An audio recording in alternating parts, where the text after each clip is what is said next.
Hello, people.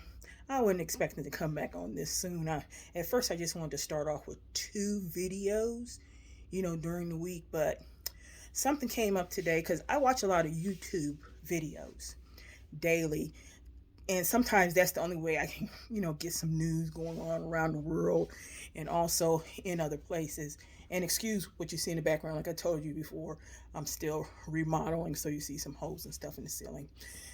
Um, but anyway, a gentleman out of New York. He's famous for something. I don't even know what his name was, but he put a video up there about a young man. He was 14 years old. He was up and coming rapper, and he had got killed at the subway. Well, when the story came out, he was in rivalry with this other 15-year-old. He pushed the 15-year-old onto the tracks. And so the 15-year-old got up off the tracks back onto the platform and stabbed the boy. And the boy ran, and collapsed. And of course, EMTs came and got him to the hospital. He died there, which is a very sad story.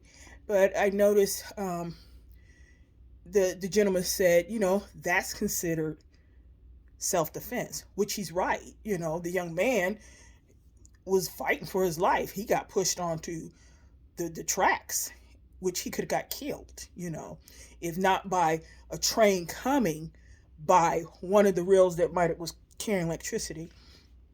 So I said, sure, that was a case of self-defense. And what it brought to mind at this time, because the gentleman steady asking, well, where was the fathers? Where was the uncles? What was mama doing? Mama should have, pulled out a belt and whipped them. People, when we have children, it doesn't come with a book to tell you how to take care of them.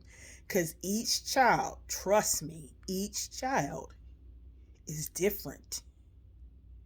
So you can't go off of what, say if you had two boys, and one's named Johnny and one was Dan, okay? I'm just picking out some names. You can't treat Dan like you treat Johnny because they're two different individuals.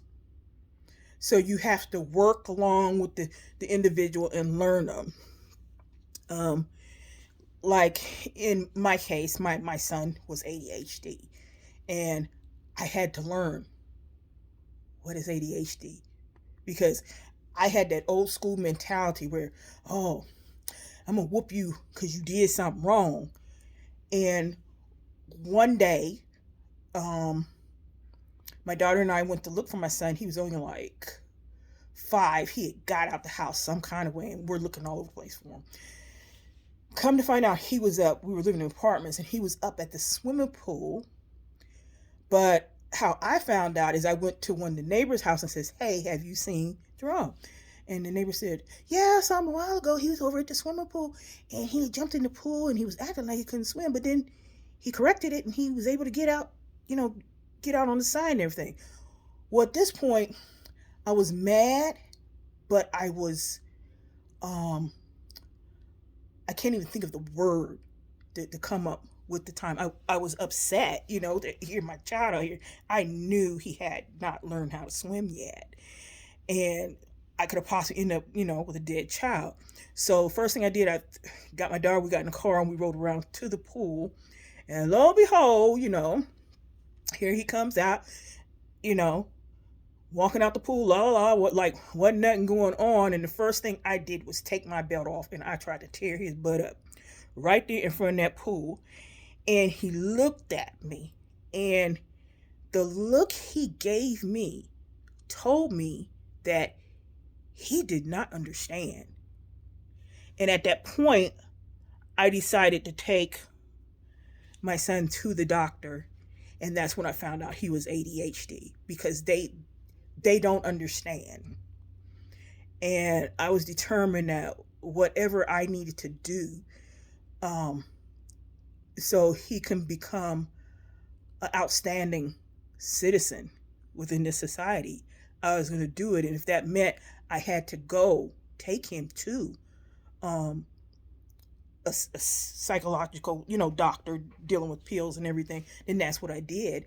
And at that point, I also learned too, he had a learning disability. So everything kind of worked out all right.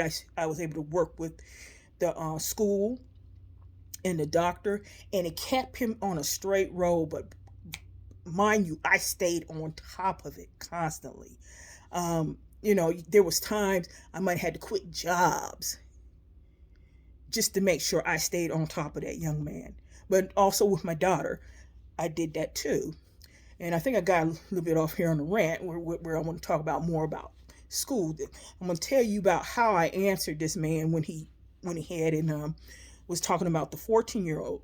So another gentleman got on there and said, well, why does this guy always get on here after something tragic happens? And I'm thinking in my mind, you know what, he's right. When is somebody going to come out and start giving ideals of what they did as a parent or even as a single parent? And I said, I'm gonna get out here and tell my story. My story, what I did is, yeah, I moved out there with the white people. And I wasn't scared to do it because really I was brought up in a military home. So we were used to multicultural, people of all, nationalities and everything. So it didn't bother me. But the main thing I thought about in my head was, okay, I'm going to move my kids out this neighborhood because it's not as good as it's supposed to be. Plus, the school system was having problems at the time. And so my son and daughter wasn't getting the, experiences they needed. My daughter, they ended up hiring a lady in, because she was in middle school by the end, who did not even have her credentials in algebra. And she called herself trying to teach my daughter. So she's coming home, and mind you, I'm college educated. I knew what she was teaching was wrong. So I went up there on my own and sat in the class that day and was listening to how she was teaching and everything. And she admitted, I didn't have my credentials. I just came up here because they wanted to replace me so these kids could have a class since the other man had left and went to another high school job. So I said something to the principal about it. And truth be told, all in the end, the kids had to end up repeating the class because they were completely taught wrong. And this happens often, and it takes a parent to go up to the school or just listen to your child to find out what's going on, to know if there's mistakes going on there. And I'm not that type parent. I'm on it all the time, And so that was one of the reasons why I moved out of, the area. And then with my son, once I found out he was ADHD, I made sure he had medication. One day I took the medication up there and said, okay, I'll have you giving it to him. You're supposed to give it to the nurse, tell them how they're supposed to administer it.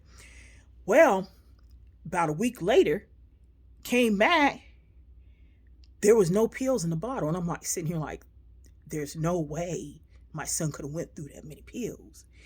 And so I called his doctor, and the doctor said, Libby, stop taking it. What's happening is somebody's stealing his medication. So those were the two defining factors, besides the fact that I saw the neighborhood going down, that I said it's time to move to the suburbs, because no matter what, I was determined that my children were going to have a good education, because I got slighted too, going through high school.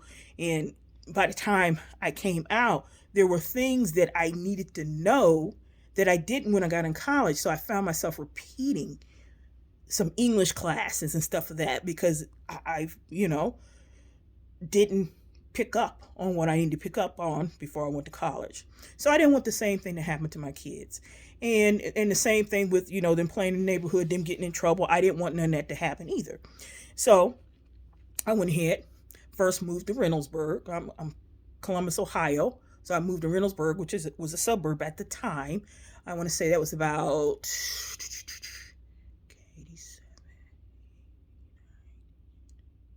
1991, 92 is when I moved out there. And then it was beautiful. They weren't having problems in the school. And I actually was able to work as a custodian in one of the schools. I think it was the middle school who I was doing a custodian. So my kids were under a good school system. And they were learning well. The teacher were working with me along with the doctor. And my children were doing really well. But mind you, by me doing this, I did get backlash. I always heard, oh, you want to be white? No, I'm just educated. And I wanted my kids to get an education too. And I saw how things were turning, how in the Columbus Public Schools, that these kids were not getting their education, and I was determined my kids were going to get there. If we got to pay taxes, we should be able to have that good education for our children. And I definitely didn't want them to go through what I went through, where by the time I did get in college, I had to keep repeating things because I really did not understand it. So both my children were doing well, but my son, he also had allergies that made him sick a lot. So I ended up moving over into Gahanna, which they had excellent um, area. I say about 92, 93 is when I moved in their area, and they had very good education there too. But of course, you still hear the sly remarks talking about, oh, she just want to be with the white people. Even my own father said, why are you out there with them white people? And I'm like, Daddy, the education. Oh, well, they can get a free education here. Obviously, wasn't nobody paying attention that the education was failing in Columbus Public Schools. But I saw it coming, and I said my children wasn't going to be a part of it, and I meant that.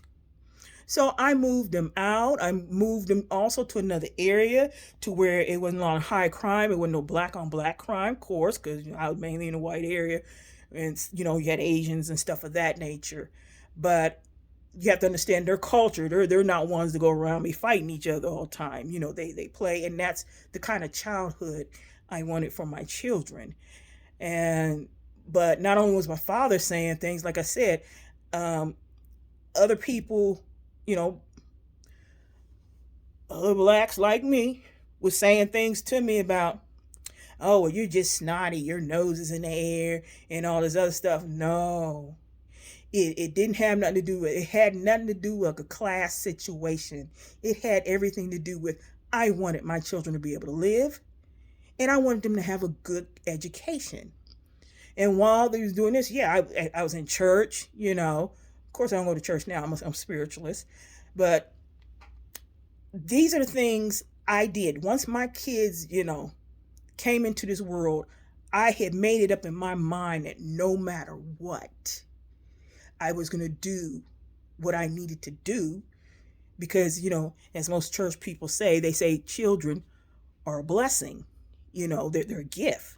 Okay, well, if they're a blessing and a gift, why don't you treat them as such?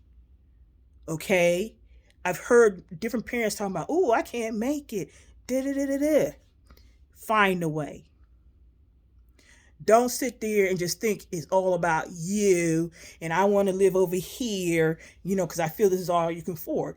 Believe me, you can go to any suburb or whatever and find an affordable place to live. I used to live in California.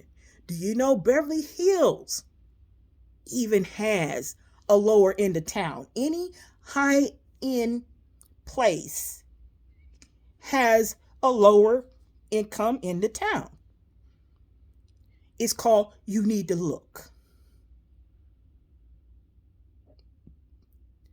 And when you look and you get your kids in that area, I'm not saying either, don't get me wrong on this, that their kids are really all that good, because you can find some bad ones, white ones in that area too. But you just got to keep it with your kids and know what they're doing.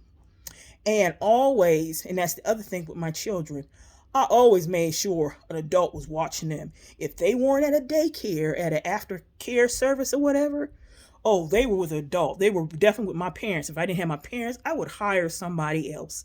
I found a way. If I didn't have the money, I do a little bartering system, because I sew, I braid hair, I do a lot of things. So I'm like, okay, let's trade. I'll sew these outfits for you if you can watch my kids for da da da da da da. Turned out perfect. I also poster, chairs and couches. I was doing all kinds of things just to make sure my children were in the right hands and in the right area, and they can enjoy their lives and get the education they wanted. Now they're 40 and 34. They're alive, very well educated, Both of them got degrees. My daughter, who is the oldest one, straight A student in college. That's because I did what I was supposed to do as a parent and I stayed on top of it. So these excuses that you parents is coming with, hogwash. You can do it if you want to. Thank you. Goodbye till next time on Libby's Chronicles. Bye.